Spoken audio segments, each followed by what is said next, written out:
Thank you to those who are participating in the chat box, and thank you to those who are joining us for the webinar this afternoon.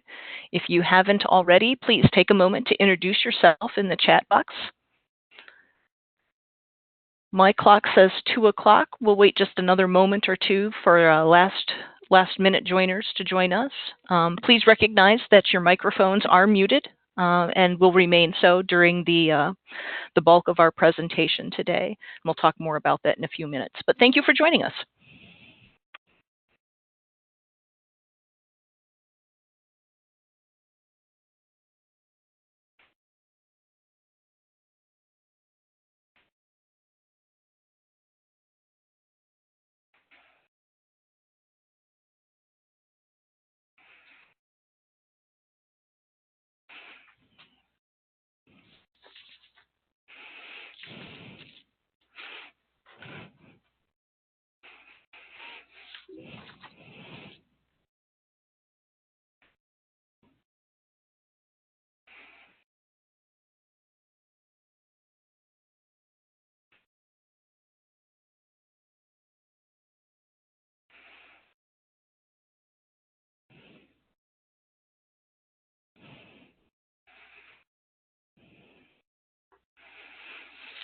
Thank you to everyone who is joining us this afternoon. We'll wait just another moment and we'll get the webinar begun.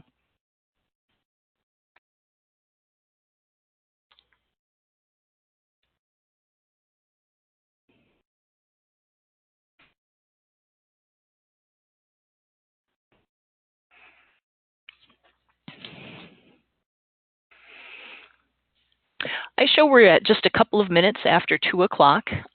We do have a lot of information to share today, so we'll go ahead and get started. First thing I would like to do is to welcome you all and thank you for joining us today. I am Shel Junker. I'm Chair of Mathematics at Owens Community College and co-lead for the Ohio Mathematics Initiative Subgroup 3, the Communication Outreach and Engagement Subgroup. On behalf of myself, my co-lead Jim Fowler, and the other members of our subgroup and the Ohio Open Ed Collaborative, it's my pleasure to welcome you to today's webinar.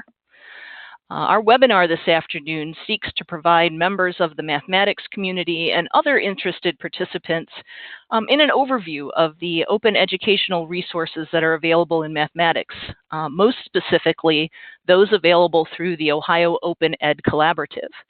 Our speakers today will provide you with information about the project undertaken by the Ohio Open Ed Collaborative, as well as provide you with an overview of the available materials, their use, and some of the data that goes along with those. Joining us today are Garrett Weber, Assistant Director of the Ohio Association of Community Colleges Success Center. Garrett will be joining us to give us an overview of the Ohio Open Ed Collaborative, some of the opportunities that exist there, and to speak with us about the history and project itself, and to provide us with some information about regional workshops that are coming. Also joining us today is Dr. Anna Davis, Associate Professor of Mathematics at Ohio Dominican University.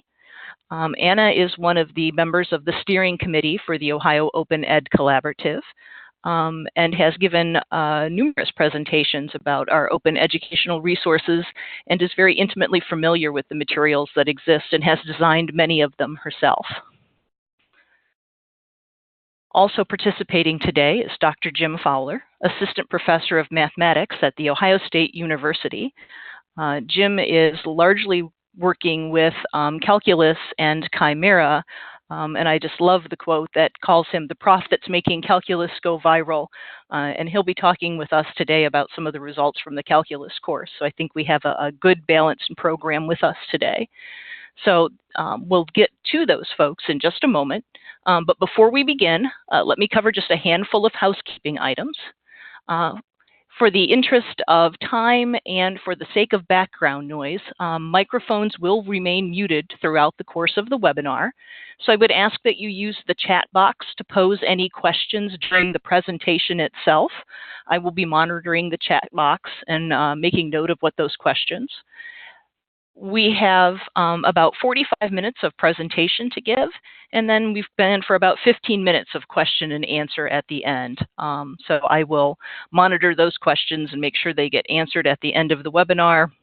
And depending on what time remains, we may open it up for some other questions at that point. Please note that this webinar is being recorded. The recorded webinar will be posted on the Ohio Mathematics Initiative website in the near future. But again, please note that the webinar is being recorded and will be viewable again at a later date. Without taking any additional time from our presentation today, let's go ahead and begin. And we'll start today with Garrett Weber with the overview of the Ohio Ed Collaborative. Garrett.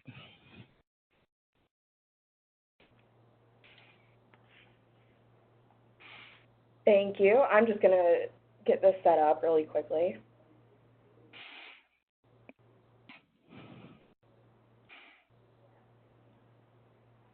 Okay, so welcome everybody. My name is Garrett Weber, like Michelle said, and I'm the Assistant Director for the Success Center at the Ohio Association of Community Colleges, and I'm going to take about 15 minutes to try to condense the last 2 years of the Ohio Open Ed Collaborative Project and provide some background information on the project and the course development process, as well as share some opportunities for future involvement. So in 2017, there were 3 proposals that were reviewed by the Ohio Department of Higher Education's Innovation Grant Program with the express goals of addressing the problem of rising textbook costs and by developing and adopting OER materials. And these proposals were submitted by Ohio State University, one by Ohio Dominican University, and then a final one submitted by North Central State College and the Ohio Association of Community Colleges, representing an additional 15 Ohio community colleges. And these 3 proposals were combined into one $1.3 million award to implement a statewide OER project with the goals of establishing a process for discovering OERs, developing a plan for assessment and review of these OERs, and then building a community of practice and repository to house all these materials created and curated by the project. And in addition to these goals, the collaborative agreed upon the following objectives. 1, to increase access and affordability to higher education for students by lowering textbook costs. 2, to enhance opportunities for innovation for faculty and also opportunities for cross-institutional info sharing. And then finally, to also support the state's educational attainment goal of having 65% of adults with a post-secondary credential by the year 2025. And so by the end of the project, we will have created, adopted, and utilized OER materials for 23 total courses, 20 of these between Ohio State and our community colleges. And these were chosen because they are high enrollment, and that's based on the data collected from the partner institutions. And then the final 3 are high-level math courses led by Ohio Dominican that support their innovative one-room schoolhouse method. So the ultimate goal is to reduce the cost of current textbooks by at least 70% in high enrollment courses, saving students at least 4 times the investment by the state within the first 3 years of implementation. And this work has been underway since July 2017, with the 23 courses divided into 3 different cohorts of development. We've almost finished our 2nd year of the project, and we're currently in the middle of our final round of course development and review. We're also shifting our focus more into sustainability opportunities to help promote and support adoptions, and I'll discuss that in a little bit more in a bit. Our adoption and sustainability will be our focus through the 2019 calendar year, and the project will officially conclude in July of 2020. However, we're hoping that adoptions will continue beyond grant closeout, and we're having discussions at this time with the department to explore our options for course maintenance and collection of adoption data in a more systematic and strategic way. These are the high enrollment and high-level math courses targeted by the grant. Cohort 1 and 2 are currently publicly available with exception to ordinary differential equations, which will be available by July of 2019. All of the Cohort 3 courses are currently under development, and those will be publicly available by the fall of 2019.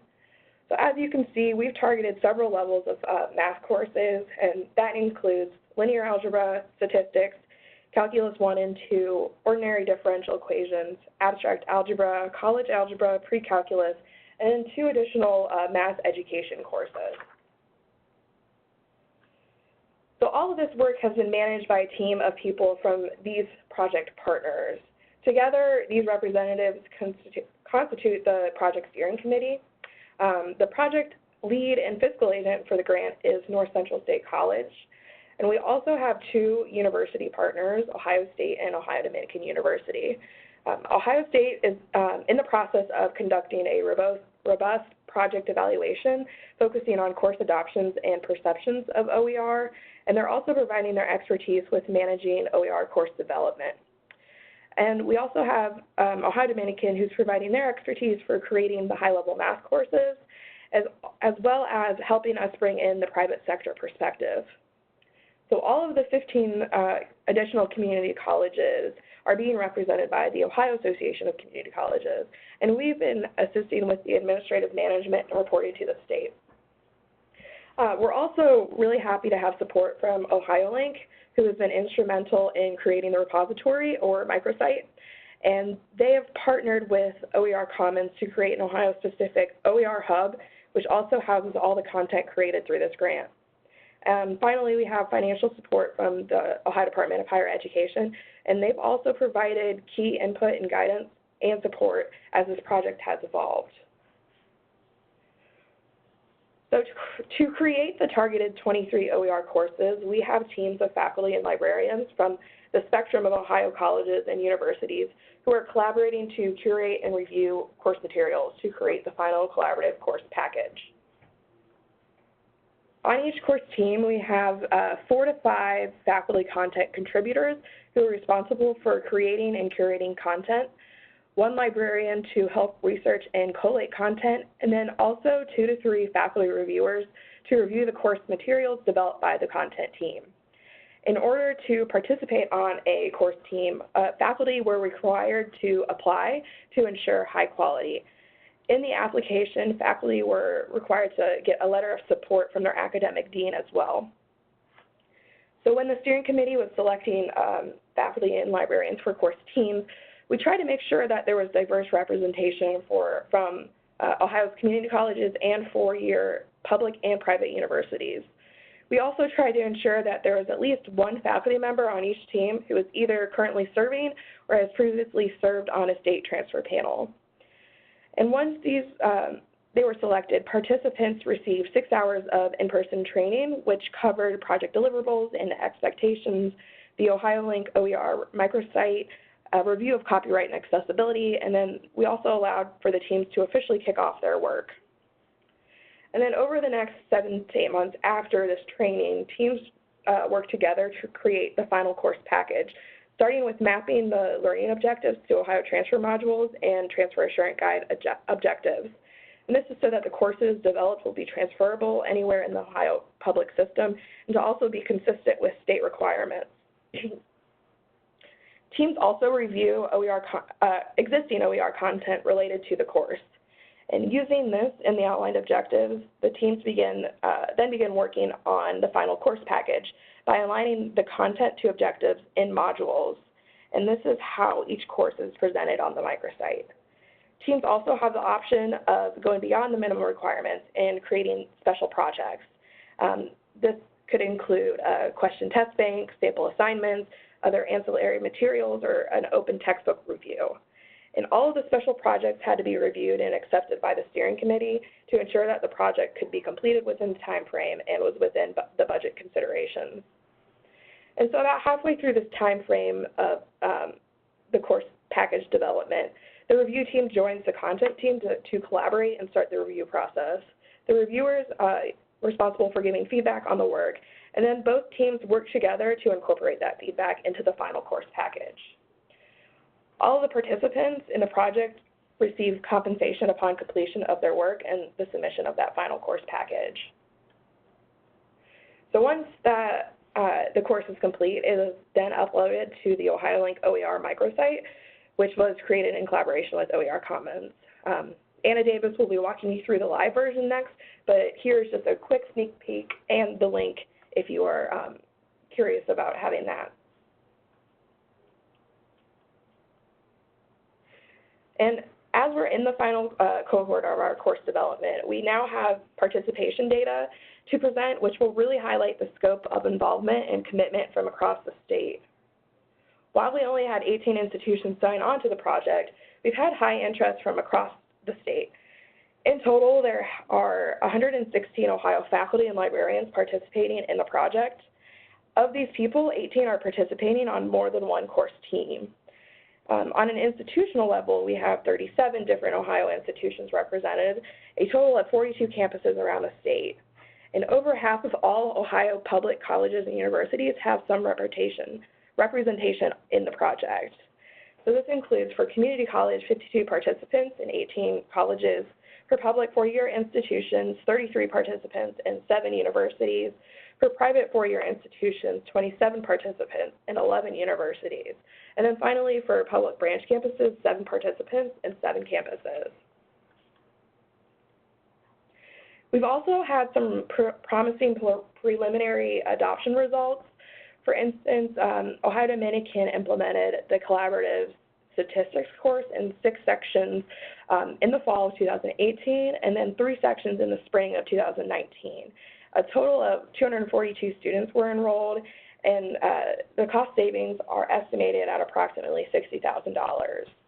And there are several other examples of cost savings for students through OER adoptions to date, but as part of the project evaluation, larger scale course adoption data is in the process of being collected and analyzed by Dr. Shauna Jaggers and Dr. Amanda Folk and their evaluation team at Ohio State. And the final reports are slated to be released in 2020 with that adoption data. So along with the evaluation, we're focusing on finding ways to support adoption of collaborative course packages as we move into the final year. One opportunity is to engage is through our regional workshops. So this fall, we will be hosting 4 regional workshops around the state, and with the objective of promoting adoption of the project's courses, disseminating information, and creating actionable next steps or ideas for collaboration. These workshops will be open to the public and private 2- and 4-year colleges and universities, but the information presented is really going to be targeted toward adopters. So there will be more information on these events released in the next few months, but here are the dates if you'd like to mark your calendars. And so in addition, we've also released a request for proposals for 2 mini grant opportunities, and these are to recognize the efforts of Ohio higher education institutions that have participated in the project, and to also help promote the adoption of the collaborative course packages. So the first type of award is a Partnering Institution Award, and this is for the 18 institutions who signed on to the project. There's also a second award, and that's the Consortium Award, which is available for 2 or more Ohio institutions with a stipulation that at least one of these institutions is a project partner. Successfully funded awards will implement the collaborative course packages and reduce current costs of textbooks for students. So that's a really high-level overview of the project, and I'm now going to transition this to Dr. Anna Davis, and she will show you some of the math courses that the project's created.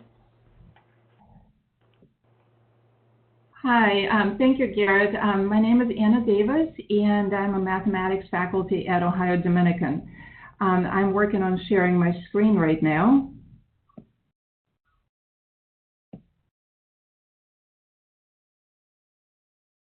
All right. So what I'd like to talk about today are all the mathematics courses created through the work of the Ohio Open Ed Collaborative. And one thing I realized recently is that there are actually 10 mathematics courses out of the 23 courses that were created through the Ohio Open Ed Collaborative. And you can see the list on your screen right now. There are 2 courses that are ready for adoption, and those are Introduction to Statistics and Linear Algebra.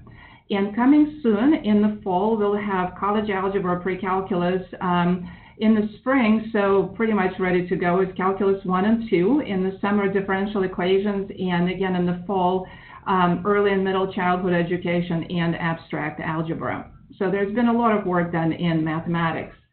What I'd like to talk about today are specifically 4 courses: Introduction to Statistics, Linear Algebra, Differential Equations, and Calculus, the Calculus sequence. Just to say a few words about the course development process, each team had about 4 or 5 faculty members, a librarian, and 2 reviewers. The courses were designed to go along with the Ohio TAG guidelines.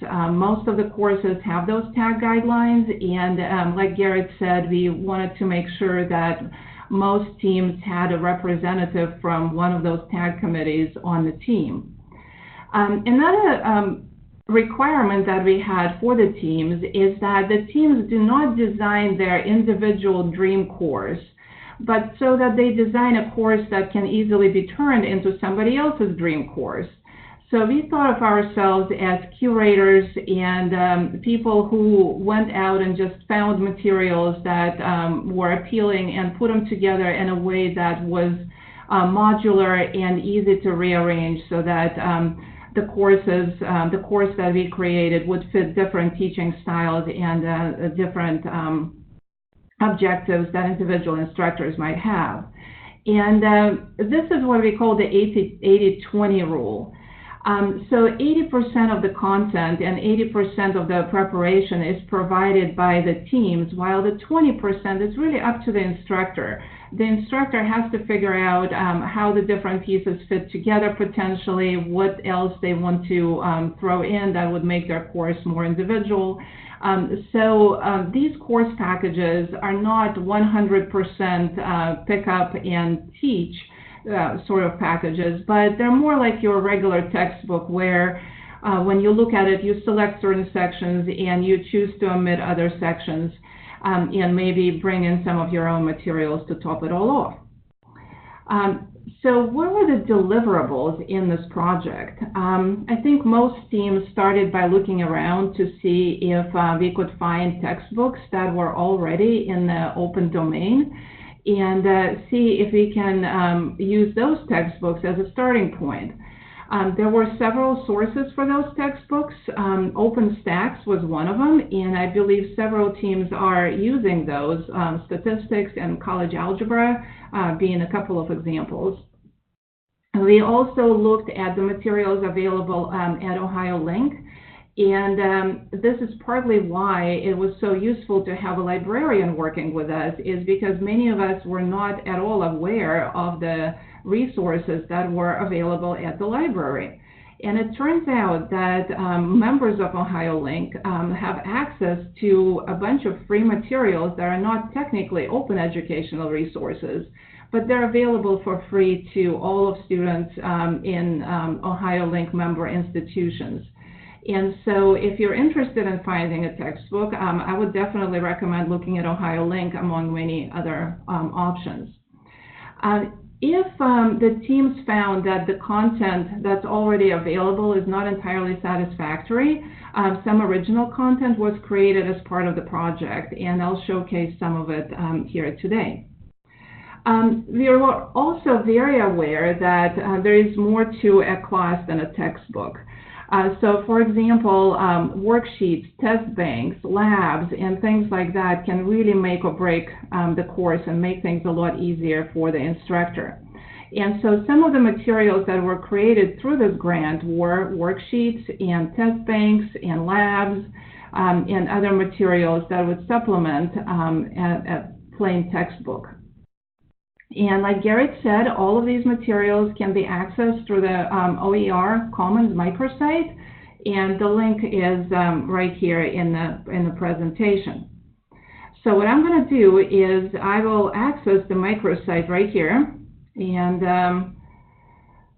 so it's ohiolink.oercommons.org. And to find the materials from the Ohio Open Ed Collaborative, you can scroll down and click right here. The material is broken up by cohorts. So right now we're looking at cohort 1, which includes more than just math courses. And in cohort 2, you see all the courses that have been created. In cohort 3, we're in the midst of it right now. So none of these are currently available. So I'm going to back up to cohort 1 and look at a couple of courses that are ready to go. And those are statistics and linear algebra. Now, statistics, I was not a part of the statistics team, but I learned quite a bit about what they did, so hopefully I'll do a decent job presenting this material. But if you have any questions about it, you can contact the team lead, and the information is provided in these modules. And then we'll talk about linear algebra.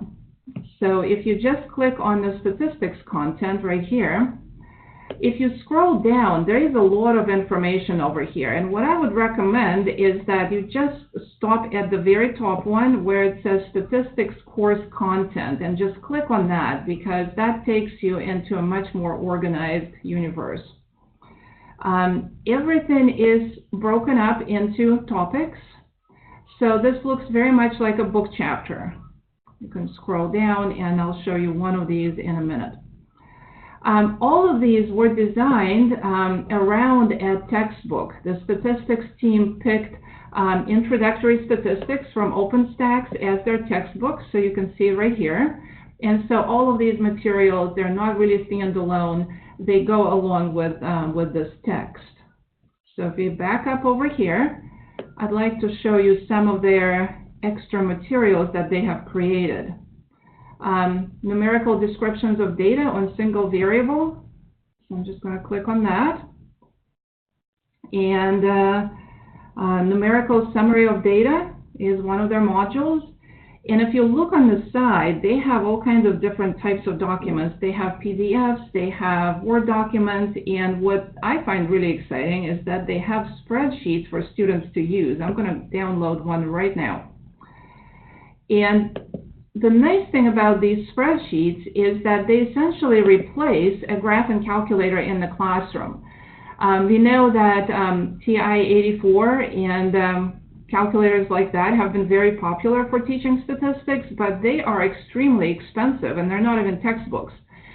So what this team did is they replaced all the functionalities of the calculator with these spreadsheets that they designed. And these spreadsheets are designed in such a way that it's really hard to mess them up, because most of these fields are blocked and students essentially just use them as calculators. So I can make this into a non-outlier, maybe not. I would have to enable editing. So here we go. All right.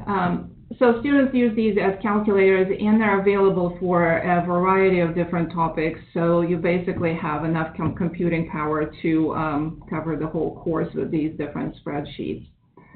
So that really contributes to cost savings with students not having to purchase calculators. They also have different exercises. They have worksheets. There is a lab right here in PDF format that you can see towards the bottom. So definitely browse this content. You'll find a lot of really, really neat stuff. And again, it's all based on the OpenStax statistics textbook. Now, if I back up over here to the Commons again and click on this, I'd like to show you how to get to the linear algebra content.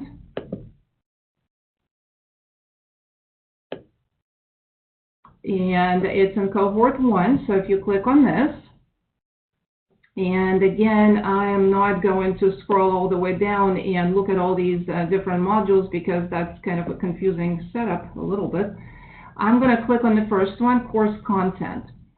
And what's interesting about actually all of the rest of the courses that I will be talking about is that these courses were developed in Chimera. Chimera is an open source platform that was developed at OSU by Jim Fowler and Bart Snap, and Jim will actually talk about it a little later today. But all of the rest of the courses are Chimera-based courses. And what you will find because of that is that there isn't a whole lot going on the microsite, although we do have some links here to specific modules. And you can click on any one of them, and that will take you directly to Chimera. So I'm doing that right now, and here we go. So that's the overall look of a Chimera mathematics course. All of these are different modules, so they serve like book sections in a way. And Chimera has some amazing capabilities, interactive capabilities, to make learning a little bit more interactive and exciting for the student. So again, starting with about this project, so this is about linear algebra. If you want to see our recommendations for other textbooks that we have found and just general recommendations for the course overall, you can click here on the Quick Adoption Guide link directly from Chimera, and it takes you to our Google Doc that talks about the project and our general recommendations for the course. But I wanted to showcase a couple of really nice features that attracted us to Chimera as a platform for the course. There are machine-graded exercises incorporated throughout all of these. So students have an option of, let's say, a multiple choice question. I'm going to get this one wrong. And maybe numeric answers, and as you will see later, there are also symbolic capabilities as well. Another thing that we found really exciting is that Chimera can accommodate sage cells. They can be built directly into the project. For example, in this exercise, students are asked to find the radius of a circle with the given center if a given line is tangent to the circle. And of course, they do their work on the side by hand. And then to see what their answer actually looks like, they can use a sage cell and modify the radius. I'll do that, 196/13, and get to see the right answer in action using one of those sage cells. So we find that it's really fun to do. Another nice feature of Chimera is that you can incorporate GeoGebra and Desmos directly into those modules. So here is an example of a GeoGebra. It's supposed to rotate right now, but for some reason it isn't, but it usually does. So I think my computer is just being really slow right now.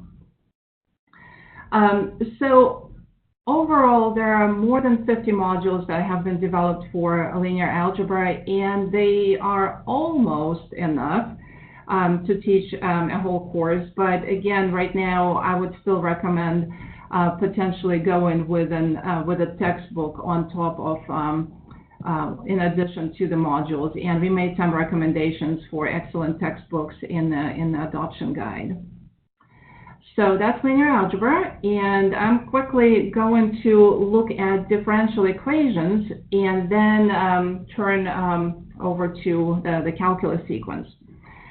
Differential equations is still being developed. It is slated to come out this summer, and it's officially part of the second cohort, but you're not going to find anything yet on the microsite because it hasn't been rolled out yet, but this is where it will be. What we did for the differential equations course is a little different than what we did for linear algebra. Most of the linear algebra content is original, but for differential equations, we were able to find a textbook that we liked, and our big part of the project was to convert this textbook from a standard kind of a PDF printed out type of textbook to Chimera and add some interactivity to it. So right now you're looking at a portion of the differential equations course, starting with basic concepts. The textbook that we used is by William Trench, and you can find references to it at the bottom of every one of these modules with a link directly to the textbook.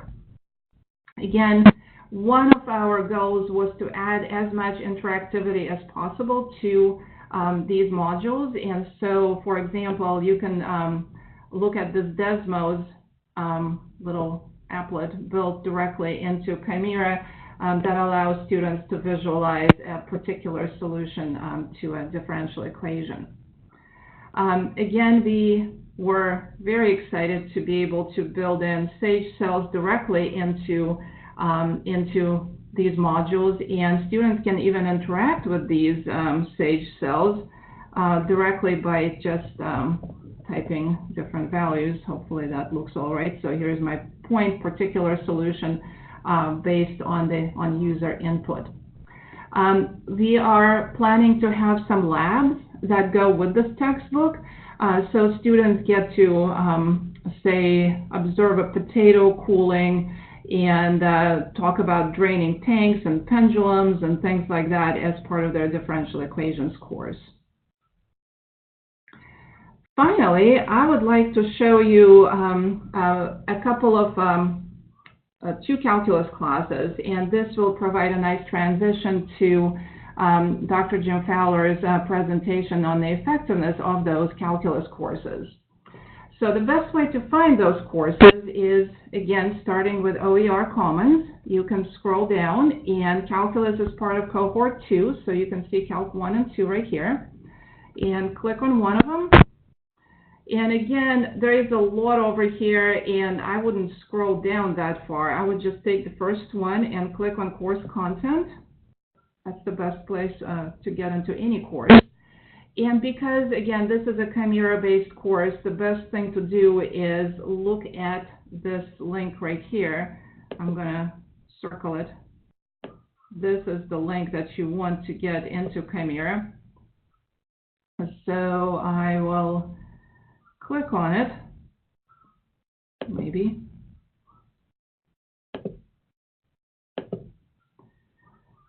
Okay, there's my cursor. All right, so I'll click on it, and that takes me to the calculus modules. To save on loading time, you can see right here that students have a little Chimera tutorial. A module that tells them how the work is scored and how to use Chimera. So this is actually really student-friendly. We are piloting the linear algebra course right now, and students have not complained about any of it at all. So Chimera is, students really, really like using it. So going over here, here's an example of a Calculus 1 module.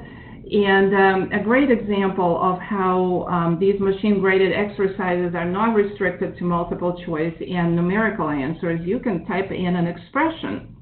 So for example, I'm going to take this derivative right here, and I'm going to get 3x squared over 2.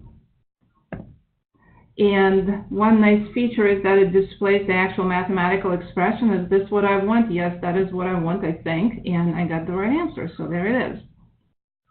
So again, these are built in throughout the module, so it makes for great interactivity, and students get instant feedback. Now, if a student wants to look at their progress on in the course in general, they can go to this little certificate button and look at the course in terms of the table of contents, and on the right-hand side, they have these numbers displayed that show the percentage of each module, each section that they have completed. So that's a nice feature as well. So at this point, maybe I should hand it over to Dr. Jim Fowler, who can talk about the effectiveness of Chimera in the OSU study of Calculus 1 and 2. Hello. Okay, I'm going to share my screen here. Got to click the right buttons to do that.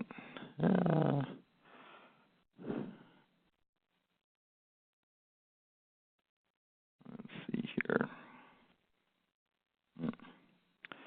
Am I sharing my screen? No. Let's try that again.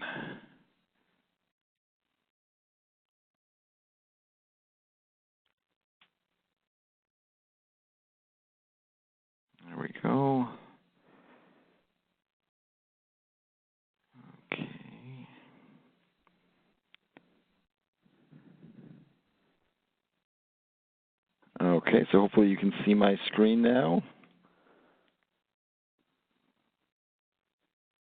Okay, so I want to say a little bit about Chimera and sort of what it is that we're trying to achieve. So I think the one tagline I want to convey here is that OER ought to be better and not simply cheaper.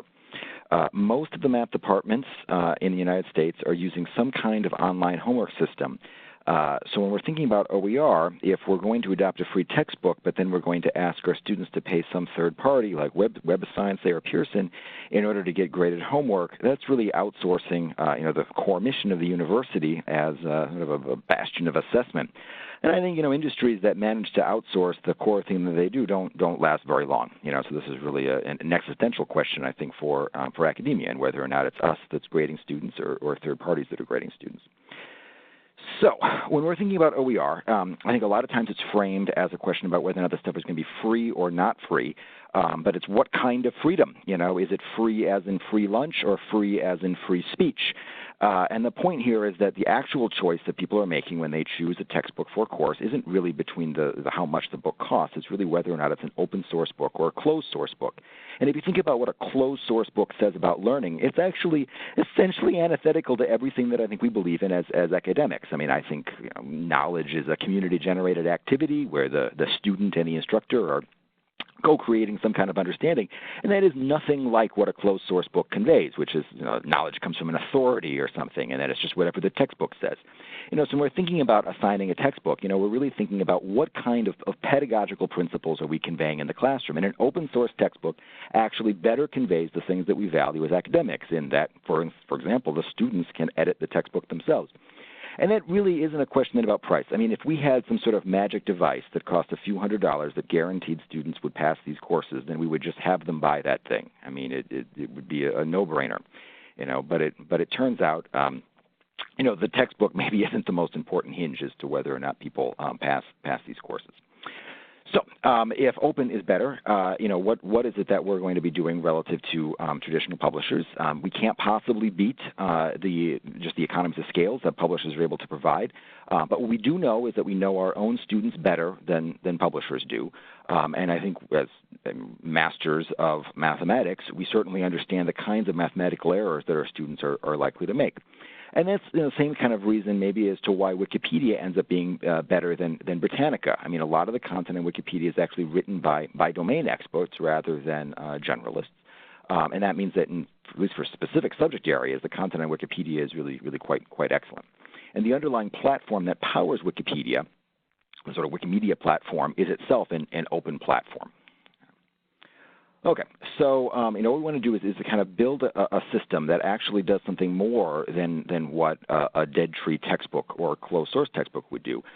We want to have some kind of platform that better engages our students. So we want to present our students with some kind of content, and that might just be text or exercises or videos, and then has some kind of scaffolding questions that will check their understanding and provide some kind of feedback as to whether or not they're correct or not. And we've seen a little bit about that with Anna, where she showed us the answer boxes that validate the student's input.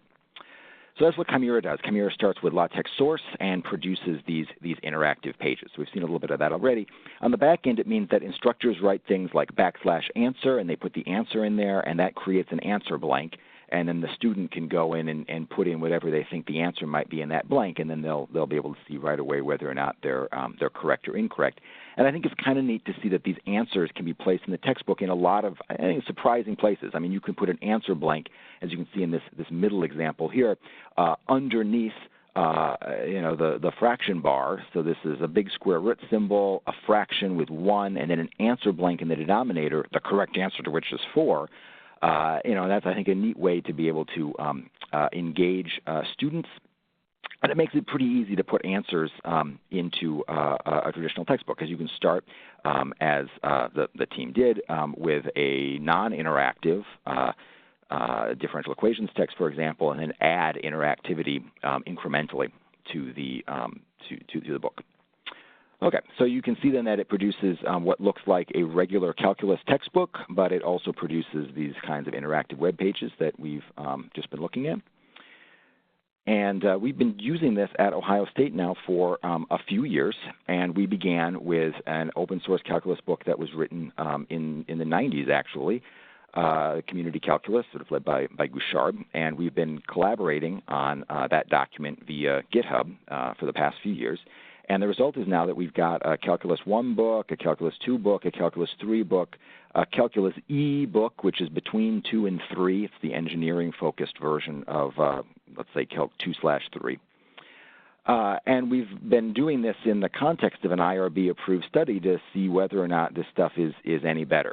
And we certainly know that, let's say, our Calculus 1 courses are somewhat fraught. So here is the data on student responses to the item, I enjoy doing mathematics. And the sort of beige color are students who disagreed with that, and the turquoise color are people who agreed with the statement, I enjoy doing mathematics. And the top graph is before Calculus 1, and the bottom graph is after Calculus 1. So Calculus 1 is very effective at making students less likely to agree that they enjoy doing mathematics. And the situation's even worse when you ask students to respond to the item, I am confident in my mathematical abilities.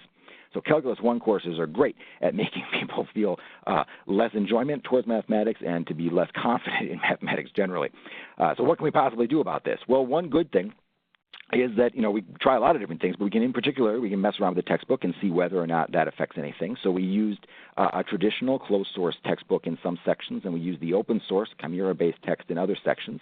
And the goal is to see whether or not, the Chimera-based text is at least no worse than the traditional text.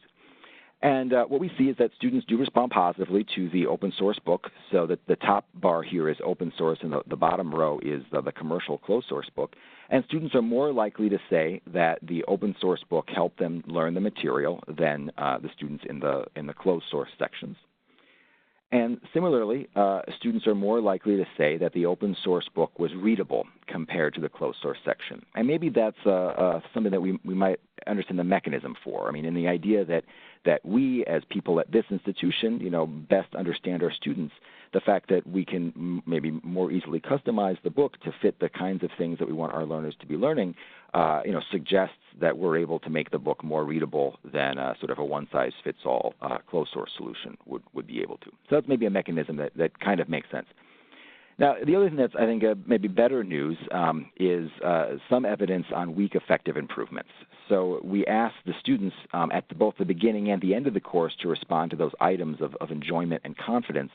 And we saw that in the open source sections, students were more likely to stay the same or to agree more strongly with the confidence item, and likewise to stay the same or agree more strongly with the enjoyment item. Now, the big caveat here is how terrible those p-values are. But, as maybe the point that I also want to kind of emphasize here is that, the textbook is only part, certainly, of the experience in the course. And in these sections, when we were doing this study, we weren't changing things like the exams. We want to make sure that we're comparing students in the same sort of context aside from the textbook. So maybe it's not so surprising, that just swapping out the textbook wouldn't radically change the course, but it is reassuring to see that at least it seems that there's some evidence that this is a better experience for our learners. And we can see that most directly when we ask them, how they felt about the textbook or whether they thought it was readable. But even on a question that gets at as many factors as something like confidence and enjoyment, there's some evidence that the open source sections were better than the closed source section. All right, so thank you, and I just really appreciate the opportunity to share a little bit about this whole OER business with all of you.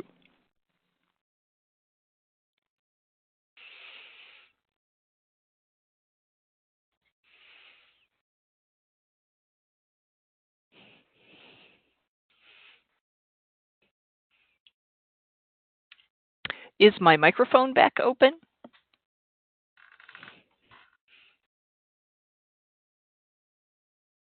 Hopefully that is the case.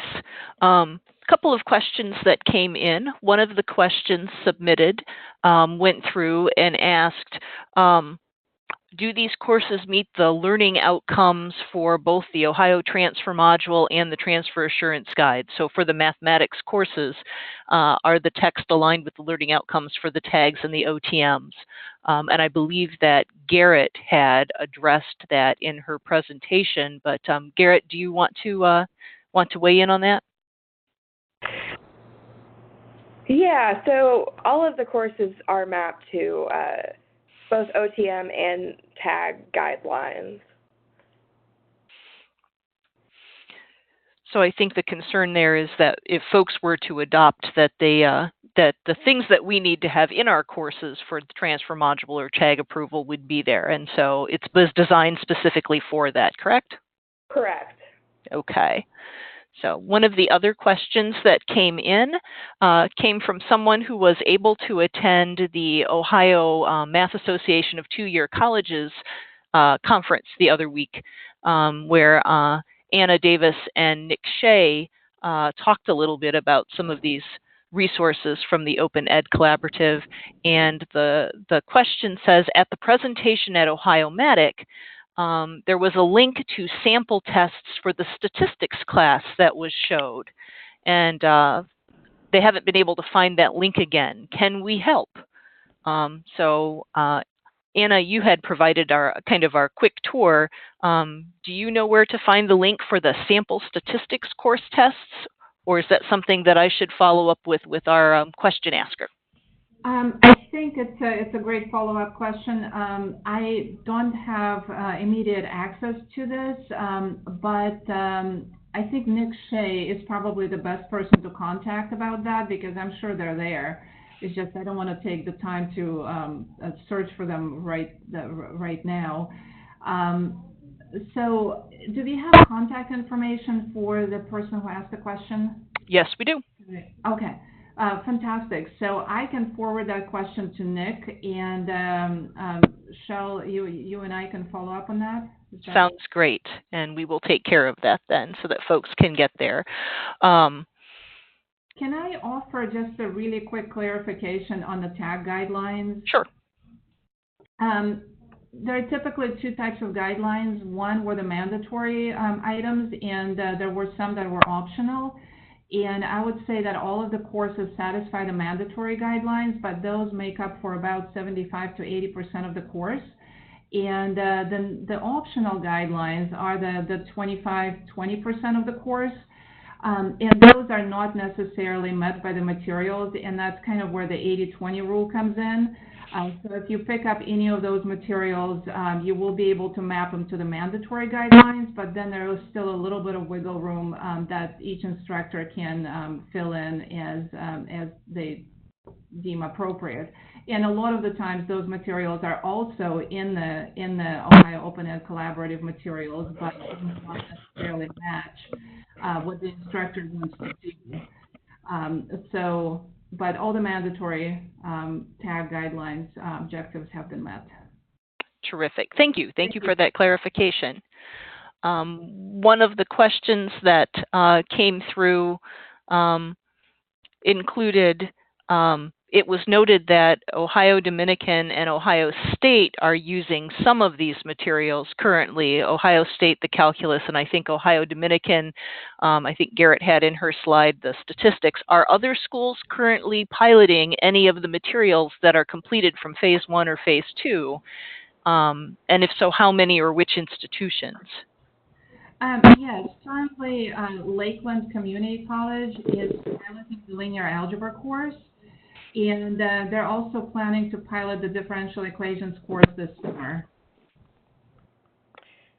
Yeah, and I can expand on that. As part of participating on a course team, the faculty are agreeing that they're going to pilot the materials they create in some capacity in their courses they teach. And so we have an evaluation that's ongoing at this time. I know that we're working with our community college partners to collect data on adoptions, and that's what the Ohio State evaluation team is doing. So we don't have a lot of data right now, but we do know that there are places and pockets of adoptions at this time. So I can say that. The University of Minnesota, University of Florida, Yale, Coastal Carolina, Ithaca College, all use Chimera currently. That's good to know. So we have folks in state and there are folks out of state with the Chimera. And Jim, is that calculus primarily at those other institutions then? Yeah. Yeah, so okay. I mean, like Ithaca, for example, uses it primarily to do method research on video views and active learning classrooms for calculus. But, Connecticut, UConn uses it in linear algebra. So we do have many places trying some of these materials and providing feedback, and then updates and changes are made based on feedback. Is that true?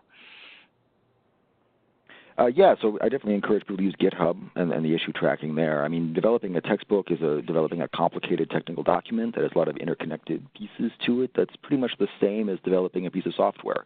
And the open source community has figured out really good ways of collaborating on software development, and it really behooves us to just make use of the kinds of insights that the open source software community has made and the progress they've made.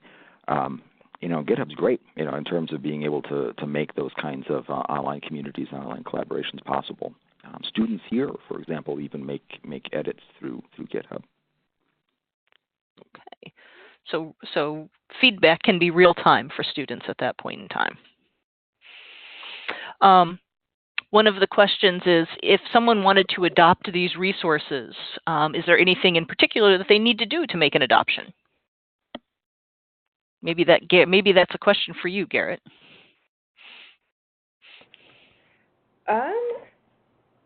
Well, the content that is currently available on the site, so anyone can go on at this point and download the materials. I don't know if Anna might have a better idea because she's actually, using the materials in her classroom, or anything to add. Yeah, anybody who can access OER Commons, which is everybody, can just grab the materials from there and definitely move forward with the adoption. I do believe there is contact information listed, and I think maybe contacting the developers of the materials if there are any questions is also a good idea. Terrific. The system also passes grades back to an LMS, and that can be challenging to set up, but certainly if people are interested in doing that, they should feel free to contact us so we can get the grades to pass back. To that end, is there, besides the worksheets to fill in, are there online homework capabilities that are some of the additional resources that exist with any of these OER courses that have been created so far? So we have calculus homework. A lot of like the University of Florida, for example, has built a lot of programmatically generated calculus problems in the same format. When we initially tried this, we actually didn't have any homework beyond the sort of interactive textbook piece of it, and I was surprised to see that didn't seem to impact people's performance at all on the traditional exams.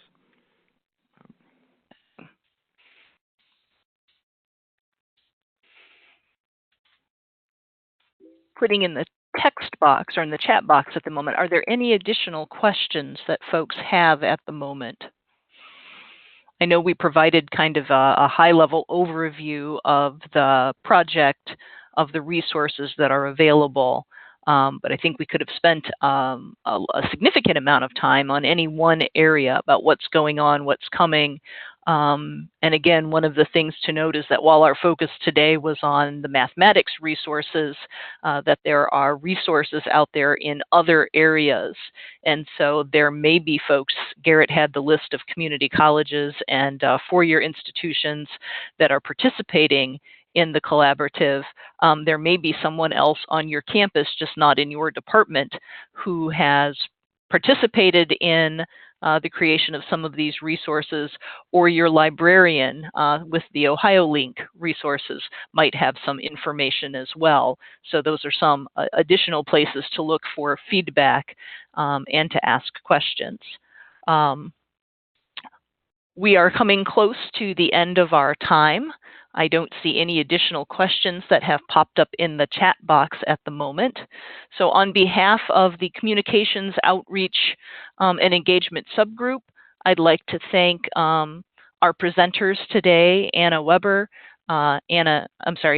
Davis, Garrett Weber, and Jim Fowler. I'd like to thank their institutions for allowing them to participate today with us. Thank the Ohio Department of Higher Education for helping us coordinate the webinar. And most of all, I'd like to thank you for participating in the webinar today. Please look for some follow-up materials in your email in much the same way as you received the link for today's webinar. And have a wonderful afternoon. Thank you for joining us.